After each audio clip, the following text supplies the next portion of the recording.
दोस्त, अगर मैं आपसे पूछूं कि हमारी लाइफ का गोल्डन एज कौन सा होता है। जी हाँ दोस्त, हमारी लाइफ का गोल्डन एज, सबसे कीमती एज 20s की एज होती है।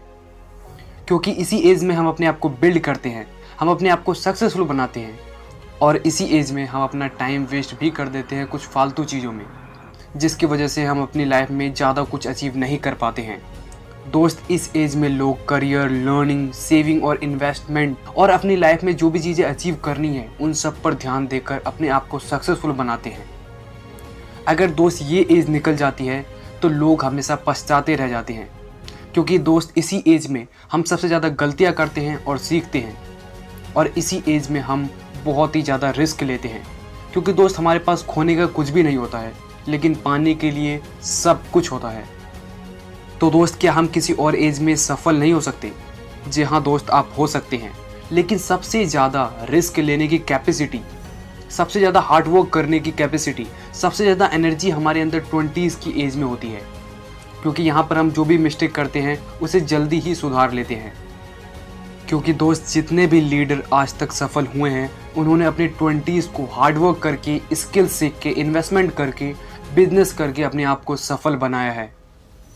तो दोस्त, आज इस 20s की वैल्यू को देखते हुए, आज इस 20s की इम्पोर्टेंस को देखते हुए, आज हम जानेंगे कुछ ऐसे लीडरों के बारे में जिन्होंने अपने 20s में बहुत ही ज़्यादा हार्डवर्क करके अपने आगे की लाइफ को ब्यूटीफुल बनाया और आज वो बहुत ही ज़्यादा सफल हैं।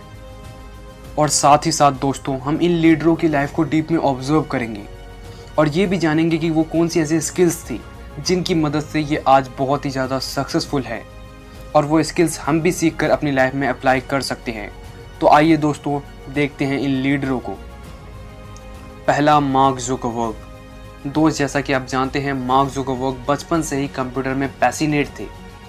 उन्हें हार्वर्ड में कंप्यूटर मास्टर के नाम से भी जाना जाता था और उनकी मास्टरी तो तब साबित हुई जब उन्होंने फेसमैश वेबसाइट के लिए हार्वर्ड के सिस्टम को ही हैक कर लिया था। तो दोस्त, आइए देखते हैं उनकी 20s की लाइफ। दोस्त, जैसा कि आपको पता है, उन्होंने सबसे पहले फेसमैश वेबसाइट बनाई थी। उसके बाद उन्होंने 19 साल की उम्र में द फेसबुक नाम की वेबसाइट बनाई, जिसको आज हम फेसबुक के नाम से भी जानते हैं, जो कि बहुत ही ज़्यादा फेमस हुआ था। उन्होंने पहले ये वेबसाइट अपनी यूनिवर्सिटीज़ के लिए बनाई थी, जिसका मोटिव था find interesting information about people, जहाँ पर लोग जुड़ना पसंद करते थे।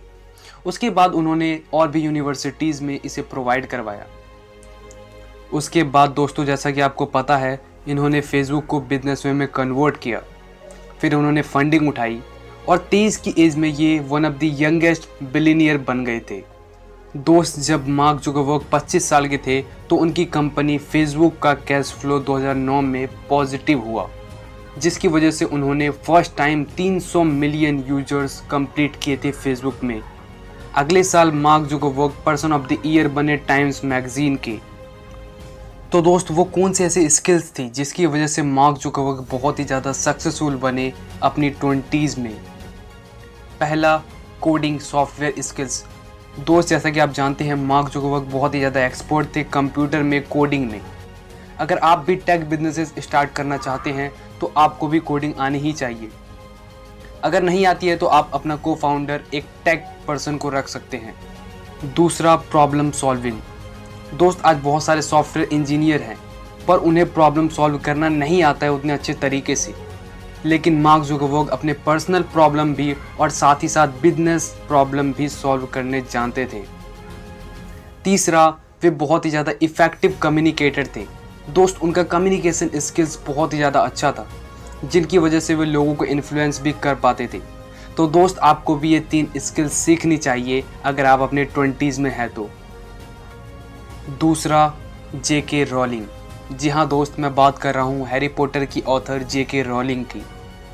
दोस्त, जब जेके रॉलिंग 25 साल की थी तब उन्हें हैरी पॉटर का आइडिया मिला था, जब वे 4 घंटे का सफ़र कर रही थी ट्रेन में। जब उन्हें ये आइडिया मिला तो वे डे ड्रीमिंग करती रहती थी बहुत ही ज़्यादा, जिनकी वजह से उन्हें अपने जॉब से भी हाथ धोना पड़ा।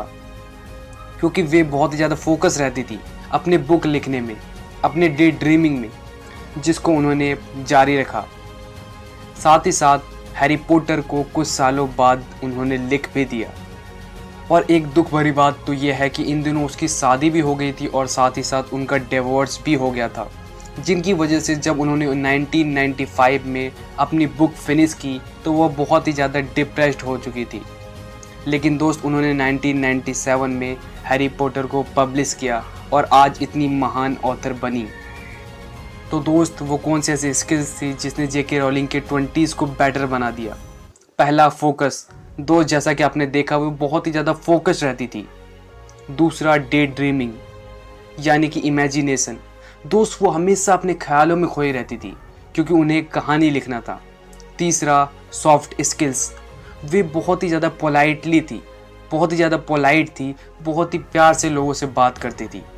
तो दोस्त आपको भी ये 3 स्किल्स अपने 20s में सीखनी ही चाहिए।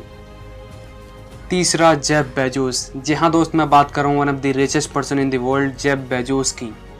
दोस्त जब जेफ बेजोस अपने कॉलेज में थे तभी उन्होंने सोच लिया था कि उन्हें बिजनेस करना है। उन्हें फिजिक्स और कंप्यूटर साइंस में बहुत ही ज़्यादा इंटरेस्ट था बचपन से ही। जब जेफ बेजोस अपने 20s में थे तो उन्होंने फिटेल्स नाम का एक स्टार्टअप ज्वाइन किया जिसका एम था ग्लोबल टेलीकम्युनिकेशन नेटवर्क प्रोवाइड करना ट्रेडिंग के लिए, जिसके लिए जेफ ने कोडिंग करना शुरू कर दिया था। लेकिन ये बिजनेस थोड़ा ग्रो हुई, उसके बाद ये बिजनेस फेल हो गई, जिसकी वजह से जेफ बेजोस ने बैंकर्स ट्रस्ट में जॉब लिया और वहाँ पर वाइस प्रेसिडेंट भी बन गए अपने काम के बदौलत। लेकिन दोस्त 2 साल बाद उन्होंने वो काम छोड़ दिया क्योंकि दोस्त आप जानते हैं उस समय इंटरनेट का बूम चल रहा था। सभी लोगों ने जेफ को मना किया लेकिन जेफ नहीं माने क्योंकि दोस्त जेफ इंटरनेट की पावर को जानते थे और वो ये भी जानते थे कि अगर मैंने इसे मिस कर दिया तो मैं अपनी लाइफ में बहुत सारी अपॉर्चुनिटी भी मिस कर दूंगा। जिसके बाद दोस्त उन्होंने अमेज़ॉन नाम की वेबसाइट शुरू की और शुरुआत में उन्होंने बुक्स बेचा। तो दोस्त वो कौन सी ऐसी 3 चीज़ हैं जो कि हम जेफ बेजोस से सीख सकते हैं? पहला, लीडरशिप क्वालिटी। दोस्त जेफ हमेशा से ही लीडरशिप में बहुत ही ज़्यादा बेटर थे। दूसरा, रिस्क टेकर। जेफ ने अपने जॉब को छोड़ दिया था दोस्त इंटरनेट की क्रांति को देखकर, because he was risk taker. तीसरा, क्रिएटिविटी। दोस्त जेफ बेजोस बचपन से ही बहुत ज़्यादा क्रिएटिव थे।